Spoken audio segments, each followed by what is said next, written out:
we came over the border to Turkey, and the first town we came into, a little place called Edirne, which is absolutely buzzing with people.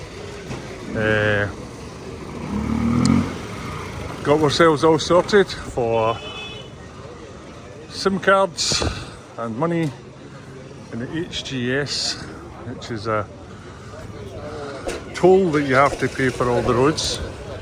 You put a sticker on your windscreen and it gives you an electronic toll pass. So we're all good to go.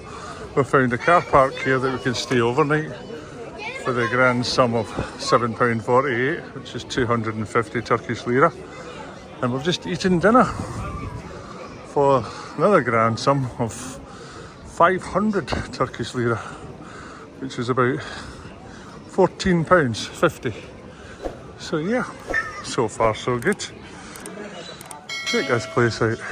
So we just come down a little side street off the main street I was on there a minute ago, and you can get everything you want and stuff you never knew you needed. It's all at a very good price too, I have to say.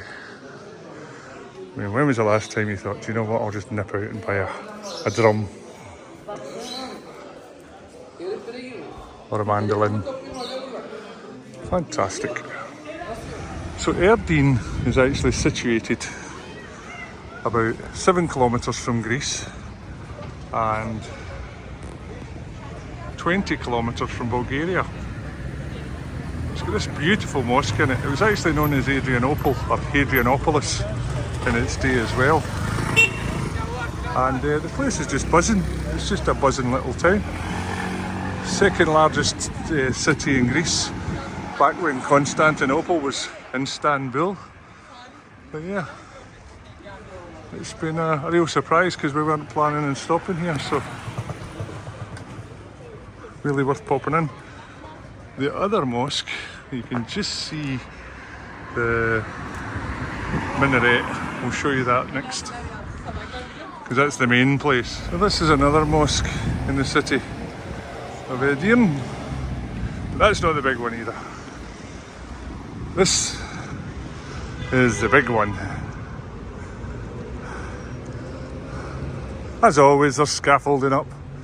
Everywhere we go there's scaffolding, but no, it's really beautiful. It's a stunning mosque and it's absolutely enormous.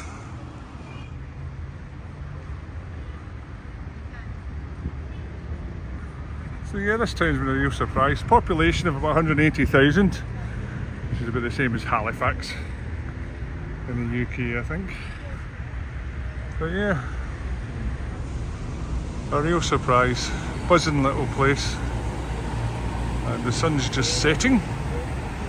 So we're going to head back to the van. More of Turkey to...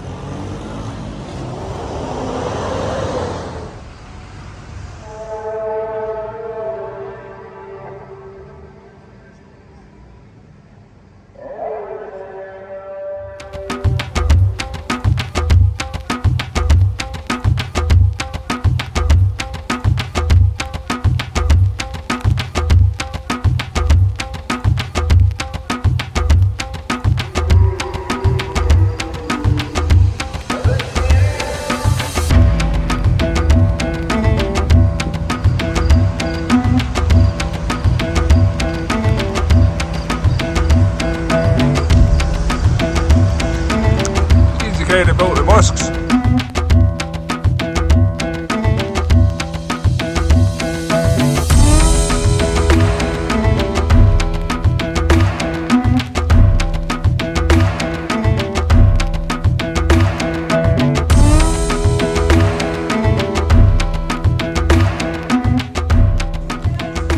This place looks a bit special,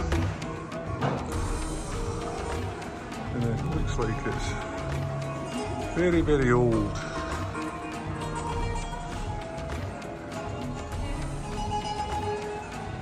These places, when we saw them in places like Bucharest, were trading posts, and they're fortified so that they could give shelter to the merchants and I think this has been repurposed into a hotel. So the reason we're down here at night is for a kebab. You've got to do a kebab, haven't you, in Turkey while we're here.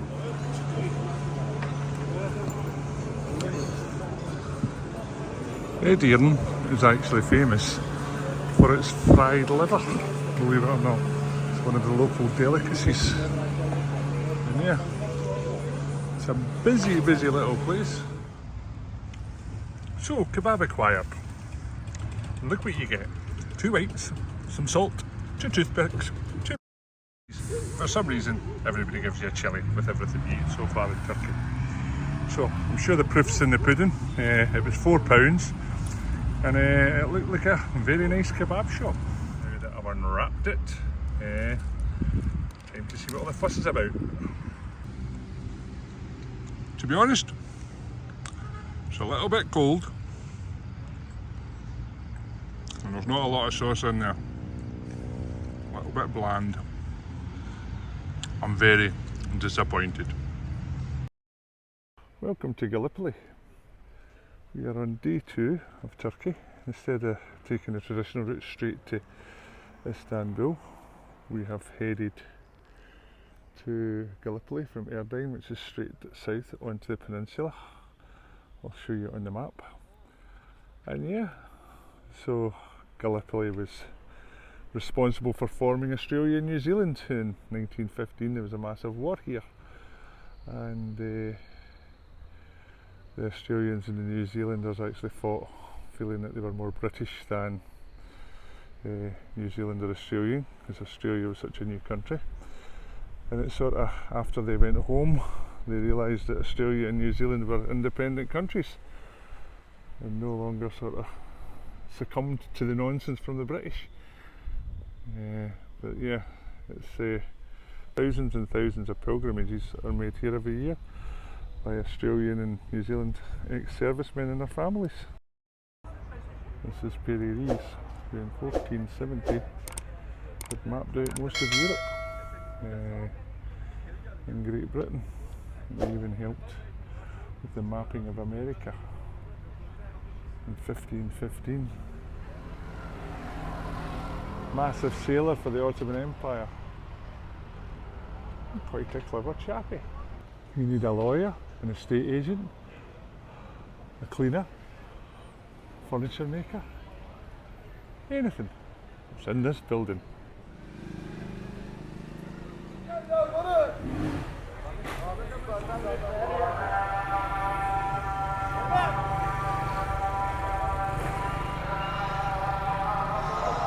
Turkey's just chaotic, it's fantastic. So as the ferry departs, this is the actual Gallipoli War Museum. We're going to pop in. So we've come into the museum. It's compact and bijou. This is a Dardanelles Street. And this was considered a great victory for the Turkish, because the British were trying to push through to get to the Sea of Marmara and take Istanbul, and they couldn't do it. Lots of men lost their lives, as they do in war. But yeah, interesting place to come and see.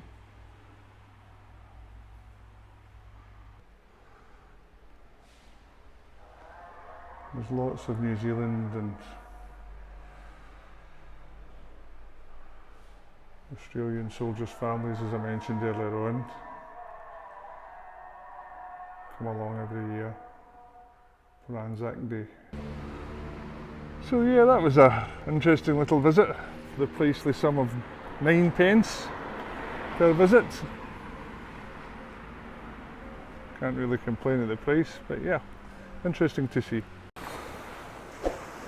Good morning. We managed to park on the beach last night. We have a dog friend. We fed her last night. She wants to stay.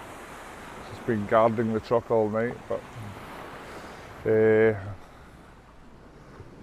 If you can hear the ambient noise, it's Donna would like an extra hour or two skip, so we're going to see what we can do about that. Let me just get this paused.